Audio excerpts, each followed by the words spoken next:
সবাই তো বুঝতে পারছেন আসলে পয়েন্ট টেবিলে আমরা একদম নিচের দিকে আছি, তো সেক্ষেত্রে তো আসলে আমরা ভালো অবস্থায় নাই, যেহেতু আসলে ভালো ক্রিকেট খেলিনি আমরা।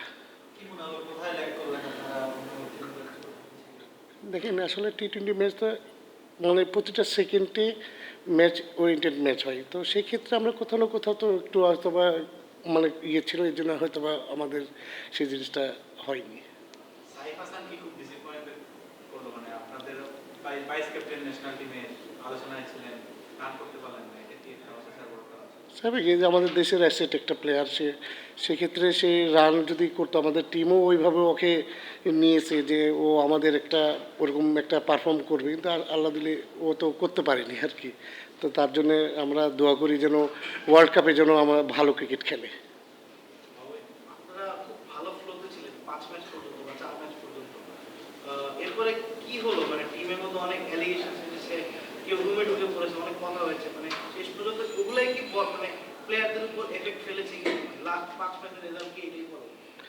না, রেজাল্ট ওটার জন্য যে আসলে আমরা খারাপ ক্রিকেট খেলেছি তা না, আসলে ক্রিকেট তো আসলে মাঠের খেলা, মাঠে আমরা ওইভাবে আমরা নিজেকে উপস্থাপনা করতে পারিনি।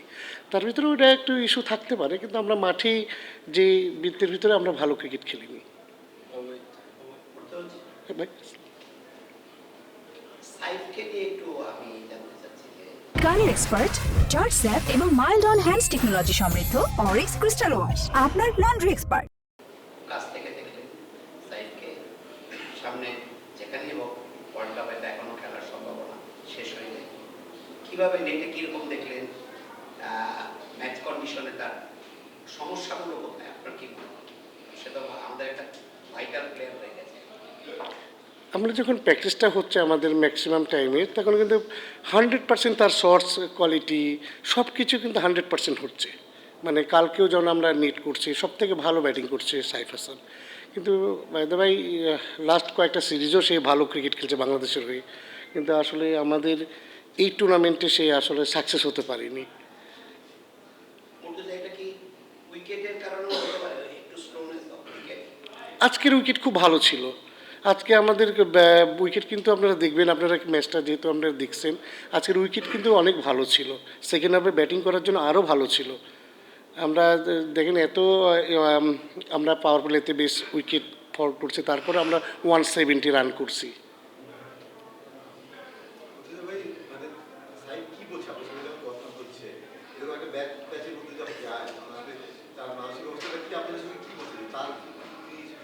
আমরা আমাদের টিম থেকে যথেষ্ট তাকে মানে পুশ করছি যে ও আমাদের কামব্যাক করুক, কেন আমরা টিমের তো আমাদের যে অবস্থায় সিচুয়েশনটা আছে, যে টিমটা আমাদের হয়তোবা গ্রুপ 4-এ নাও যেতে পারে, কিন্তু আমরা চাচ্ছি যে সাইফটা রান করে আমাদের ওয়ার্ল্ড কাপে কিছু করুক আমাদের দেশের হয়ে।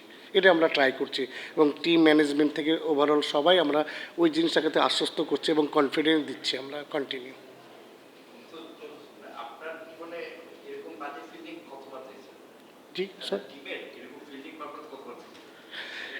ফিল্ডিং কিন্তু আজকে কিন্তু বিগত আমি আমি তো যে কটা ম্যাচ হয়েছে আজকে কিন্তু বিগত আমি আজকে কিন্তু খুব খারাপ ফিল্ডিং করছি, কিন্তু এর আগেরগুলো যদি আপনারা দেখেন মানে, তো আমাদের টিম কিন্তু 5 থেকে 6 ম্যাচ পর মনে হয় ক্যাচ পড়ছে আজকে। এই 6 ম্যাচের ভিতরে একটা ক্যাচও আমাদের ড্রপ করেনি প্লেয়াররা। আজকে হয়তো বা আজকের ম্যাচটা একটু অনেক বিগ ম্যাচ, আমাদেরও একটা সম্ভাবনা ছিল যে আমরা জিতলে, পরের ম্যাচটা জিতলে আমরা গ্রুপ আমরা 4-এ যেতে পারবো। না, আমি প্রথম ম্যাচ থেকেই ছিলাম। আমি আবার এই ফার্স্ট ম্যাচের পরে আমি উমরাতে যাই, ওই মানে একটা আপনারা বেশ কিছু ম্যাচে তোফায়েল বা ধরুন আমি তিনটার নাম বলি একটু স্পেসিফিকলি বলি, মারুফ নিদা, তোফায়েল এদেরকে খেলার নাই, তাদের টিম রানাররা টাইটল ক্যান কনসিডার, বাট আপনারা এমন প্লেয়ার থেকে খেলেছেন তারা কিন্তু করতেছিল না। এটা কি এই দলটা আসলে নির্বাচনটা কি মানে কে করেন? মানে আপনাদের দলটা না, নির্বাচন আমরা সবাই মিলেই আমরা বসি, আমরা ক্যাপ্টেন হোক, ওনার আছে, সিনিয়র পার্সন প্লেয়াররা আছে, সবাই মিলে আমরা টিমটা রেডি করি। আর মানে দল মানে একটা প্লেয়ার যারা বাংলাদেশ 8 মেরে প্লেয়ারটা খেলতেছে, টাকাটা নিচ্ছেন, টাকা তারা বেঞ্চ করতেছেন, আপনারা অন্য একটা প্লেয়ার খেলছেন, এটা দল নির্বাচনটা কি ঠিক হয় বলে মনে হয় আপনার? আপনি তো না, তোফাইল ম্যাচ খেলছে, একটা আমরা ম্যাচ খেলছি, আমাদের যে কেউ না খেলা প্লেয়ার নাই এখানে, অলমোস্ট সবাই কিন্তু ম্যাচ খেলছে আমাদের, কিন্তু পরের ম্যাচে কন্ডিশন অনুযায়ী সিচুয়েশন অনুযায়ী হয়তোবা ওই ম্যাচটা হয়তোবা তাকে আবার বাইরে রেখে আবার টিম সাজানোর জন্য আমরা প্ল্যান করি।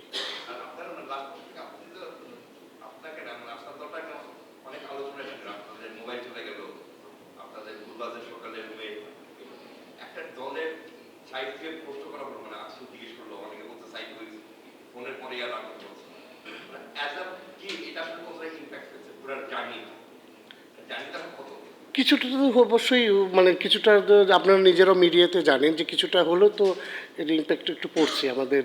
যেন সাপোজ আপনার বাসাতেও যদি আপনি স্লিপ মানে ঘুমিয়ে থাকেন তারপর প্লাস হলো হঠাৎ করে কেউ যদি রুমে যেয়ে যদি নক করে ঢুকে যায় তা আপনি তো অন্য অন্য পরিস্থিতিতে হয়ে যাবে।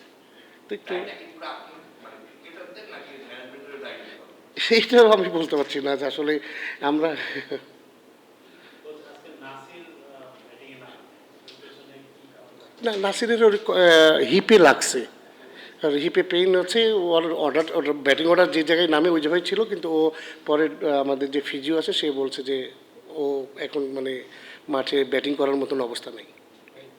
মুর্তজা একদমই পার্সোনাল ক্যারিয়ার নিয়ে একটা প্রশ্ন।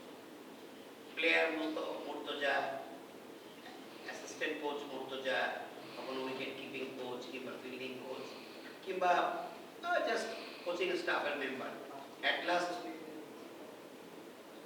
হেড কোচ, একটা জার্নি। এটা কি নতুন মুর্তজা বিগিন হতে পারে? লাস্ট আমি কয়েকটা লাস্ট টুর্নামেন্ট আমি যেমন বরিশালের হেড কোচ ছিলাম, বিগত টাইমে আমি রাজশাহী নর্থের বিসিএলেরও হেড কোচ ছিলাম। হেড বিপিএল আচ্ছা বিপিএল আমার এই ফার্স্ট টাইম আমার এটা আমার মানে আমি আসলে এক্সাইটেড ছিলাম একটা হেড কোচ হয়ে এসেছি কিন্তু আসলে সাকসেস তো আমি লাস্ট 3 ম্যাচে আমার টিম ওরকম কিছু করতে পারে কিন্তু স্বপ্ন তো মানুষের থাকে যে সামনে আমি আরও বেটার জায়গায় যাব। একটা দলের ফিল্ডিং একটা ব্যাট ডে যেতেই পারে কিন্তু আজকে যেভাবে সহজ ক্যাচগুলো করছিল এবং বিভিন্ন ঘটনা প্রবাহ আসলে কি প্লেয়াররা any how out of focus ছিল। না না না এটা ম্যাচে একটা হতেই পারে, একটা ম্যাচ ক্যাচ মিস হতেই পারে, এটা ও বাইরের কিছু ইফেক্ট পড়েনি, এটা হয়ে গেছে। আপনি বলছিলেন যে সাইফকে ফর্মে আনার জন্য আপনারা সর্বোচ্চ চেষ্টা করছেন কিন্তু সাইফকে একটা সেটেল ব্যাটিং পজিশন কিন্তু আপনাদের পক্ষ থেকে দেওয়া হয় কখনো ওপেনিং এ কখনো 3 কখনো 4 মানে এইটা নিয়ে কি সাইফের সঙ্গে আপনারা কথা বলেছিলেন যে মানে তুমি কোন জায়গায় স্পেসিফিকলি খেলতে চাও? হ্যাঁ সাইফের সঙ্গে কথা বলা হয়েছে এবং সাইফও মানে যেগুলো জায়গায় দেওয়া আসলে অনেক সময় যেন নতুন বলে অনেক সময় অনেকে মুভমেন্টের সমস্যা হতে পারে, তো কিছু সেটেলমেন্টের জন্য কিছু পিছনে নিয়ে সবাই সেট করে আবার উপরে নেওয়ার জন্য এরকম একটা প্ল্যানিং আমরা করেছিলাম এবং সেও ওটাতে রাজি ছিলেন। Thank you.